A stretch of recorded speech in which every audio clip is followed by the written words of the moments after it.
Hello everyone and welcome to Cinderful Gaming. I hope you're all doing well, I hope you're all staying safe, and most of all, I hope you're all fighting that war against the grey. Today's video we're talking getting started with Warhammer Age of Sigmar, and today we're taking a look at the Skaven and having a look at Clan Skryre in particular. In this video we're going to go through and talk about everything that makes Clan Skryre special, why you would want to play an army of Clan Skryre, and then we'll look at some units we can begin our Clan Skryre collection with, look at units we then can expand upon those initial purchases with, and finally finish off the video with a little sample army list for you to use as some inspiration for creating your own Skaven Clan Skryre army. And with all of that said, what exactly is a Clan Skryre army going to give us? Now, first of all, this is a little bit weird, because Skaven don't have sub-factions in a truer sense. In fact, how you get particular forces together with Skaven is for each Skaven hero of a particular clan, in this case Clan Skryre. This will allow you to unlock one unit of Skryre Acolytes or Storm Fiends as battle line. This makes making mixed Skaven clans really easy if that's something you like to do, but for the purpose of this video we are going to be looking at a Clan Skryre focused army. Now, the ability of Clan Skryre is, if you include any Clan Skryre heroes in your army, at the start of the battle you can roll a d3 and add 3 to the result. If you include 3 or more Clan Skryre heroes in your army, then you roll a d6 and add 3 to that roll instead. This result is the number of Warpstone Sparks you can use during the battle. Now, Warpstone Sparks will give you access to a variety of different abilities to use for your Skaven army. You can't use more than one Warpstone Spark in a single phase, and you can't use more than one Warpstone Spark more than once. They all, have a single use. They can be used to do a variety of different things. You can use them in your hero phase to pick a friendly Clan Skryre wizard. You can reroll casting, dispelling, and unbinding rolls for that wizard until the end of the phase. However, at the end of the phase, you roll a dice, and on a 1, you suffer d3 mortal wounds as it poisons you. I mean, these are literally... Warpstone is literally magic solidified, and chaos magic at that. You can also choose at the start of your shooting phase to pick a friendly Clan Skryre hero, then pick up to 3 friendly Clan Skryre units whole within 13 inch, and add 1 to the damage characteristic of missile weapons by those units. At the end of the phase, roll a dice. On a 1, the hero takes d3 mortal wounds. And lastly, you can pick to use it in the combat phase. When you pick a friendly Clan Skryre hero to fight, you can say that it will use its Warpstone Spark ability, and if you do so, you add 1 to hit and wound rolls for attacks made by that hero until the end of the phase. Once again, if you roll a 1 on the dice at the end of the phase, you will take d3 mortal wounds. And so, where to begin? Well, I think a Warlock Bombardier is a great place to begin. He's not your major hero, but a big reason I do suggest him as the first model, especially if you're getting into Warhammer for the first time, is he is a plastic kit, unlike the other hero options we have for Clan Skryre Skaven. The Warlock Bombardier has a cool little thing called his Doom Rocket, 18-inch range, d3 shots, 4s to hit, 3s to wound, ren 1, damage 3, and he can supercharge it to make it d6 shots instead of d3. He's also got a Warp Lightning magic spell. He is a wizard, can cast and unbind 1 per phase, and his Warp Lightning spell is a little bit of mortal wound range damage. All in all, just a nice, solid hero. He's plastic, means he's nice. He's a newer kit as well. He's one of the only Skaven miniatures that has been released during Warhammer Age of Sigmar's time. Now, alongside him, we have the Storm Fiends. I think they are a great unit to start with. Once again, this, I think, is my suggestion over Skryre Acolytes because they are a plastic kit readily available from Games Workshop.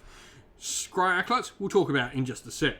Now, Storm Fiends have a variety of different weapon option builds, and I really do recommend reading their War Scroll when building your models, as particular loadouts are allowed only.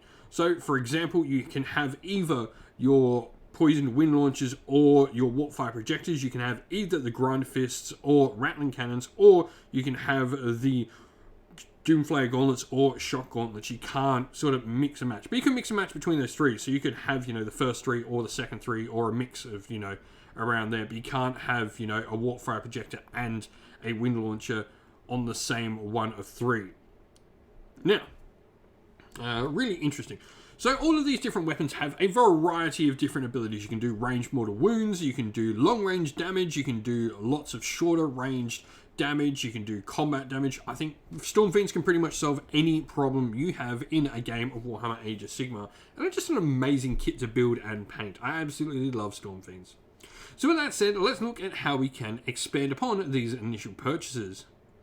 And so we come to talk about Skryre Acolytes. Now, Skryre Acolytes are an expensive unit to buy from Games Workshop. They are a really old metal miniature that, while a cool unit does not look great, there's some cool conversions I've seen people do out there, with the potential to have the Skaven Blood Bowl team converted to hold, or clan rats converted to hold them, people using old plastic poison wind mortars, or there's some great alternative companies that make some alternative miniatures for them as well. All very valid options. Or, you know, if you really like the Skryre Acolyte models from Games Workshop and you want to stick to just Games Workshop miniatures, just be aware it's probably going to cost you a little bit of a pretty penny.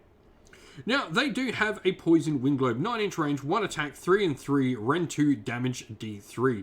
You can run and still shoot with this unit, which is really important with that short range shot. This means, you know, you've actually got like a 21-inch threat range with the unit. And you also add 1 to wound rolls for attacks made by the Poison Wind Globes if you target a unit with 10 or more models. We then have the Warp Lightning Cannon, which is a cool artillery piece for Clan Skryre. Now, you have 8 wounds on this model, and you've got your Warp Lightning Blast attack, which is really interesting. You roll a dice, and this is the power level. Then you roll 6 more dice, and for each one of those that is equal to or higher than your power level, you will do a mortal wound to your opponent. You can supercharge this if you've got a Warlock Engineer nearby your Warp Lightning Cannon, which will allow you to do some extra damage, potentially rolling 12 dice with that Warp Lightning Cannon instead. Speaking of the Warlock Engineer, he is definitely going to be needed if you're going to take that Warp Lightning Cannon. He's got some cool weaponry. His big thing is more Warp Energy, where before making a hit roll with an attack with your Warp Energy blade, you can say he will overload its generator. If you do so, until the end of the phase, you add the attack's characteristic up to D6 instead of D3. He then has the same Warp Lightning spell for some nice mortal wound range damage as the Warlock Bombardier. Lastly, we have probably my favourite model for Clan Skryre, and that is the Doom Wheel. It is an amazingly cool little contraption. I mean, what's more exciting than a lightning-charged rat wheel, essentially, just charging across the battlefield? 8 wounds and a movement of 4d6, so it can be a little bit flimsy and a little bit, I guess, irrational in how it moves and inconsistent. When this unit moves, though, it can pass over any enemy models that have a wounds characteristic of 3 or less and potentially do some mortal wounds to them. You've also got the ability to more speed it, where when you make a normal move with this unit, you can re-roll the roll that determines its move characteristic. However, if you ever roll a 1 on any of those 4 dice, it'll take your opponent gets to make a normal move with the unit instead, as it goes out of control. You also have the ability to do more warp bolts, where before determining the attacks characteristic of the warp bolts, which is normally d6, you can instead choose to make it 2d6. However, if you roll a double, the unit suffers 2d6 mortals after all of its attacks have been done. So, you know, you might suffer 2d6 mortals to yourself and die and explode, but you also get to do those 2d6 attacks first. When those 2d6 attacks are at 3s and 3s, round 1 damage d3, it can be pretty cool to run your Doom Wheel around.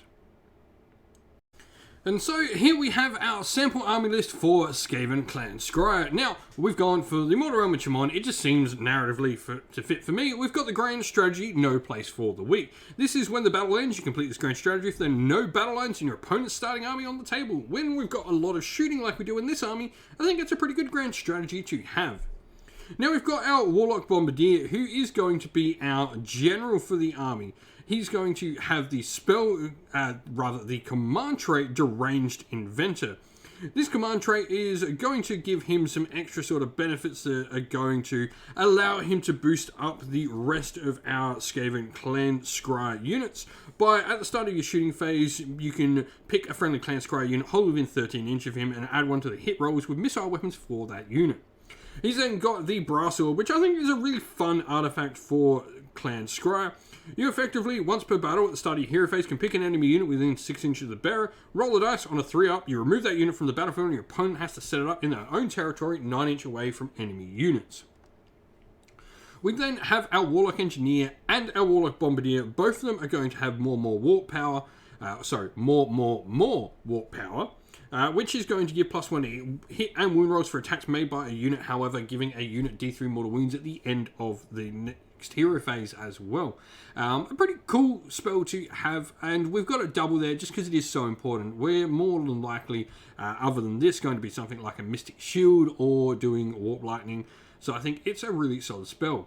Now, the 2 units of models we've unlocked as Battleline are going to be our 2 units of Skryre Acolytes. The reason we've got them as the Battleline units here is because they can be Galatian veterans, are important for scoring some of the points in the game.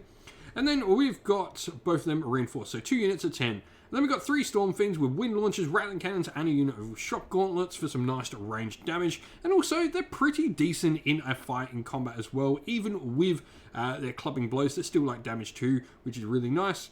We then have a Warp Lightning Cannon, and we've got a core battalion for Expert Conquerors for both our Skryre Acolyte units to fit in, meaning they count as 3 models each in objectives. 990 points out of 1,000, both our reinforced units used. No allies, 56 wounds is low on a Skaven end, but, you know, about average for most armies. 6 drops for the army. If you've got plans for Skaven Clan Skryre, let us know what you are going to be doing down in the comments below. And so, that's the end of the video. Thank you all for watching. We hope you enjoyed it. If you did, please don't forget to leave a like and subscribe to the channel if you haven't already. And drop us a comment down below letting us know what you enjoyed about the video. If you'd like to come help support the channel in another way, you can do so either by joining our Patreon or YouTube members, or grabbing some channel merch off our merch store on Teespring, which is on our YouTube store as well. You can also come chat with me and other members of our little community here and our Discord server, which is linked down in the video's description, along with the Patreon and YouTube members links. And as a special shout out to all those Patreons and YouTube members, we'd like to give them all a shout out.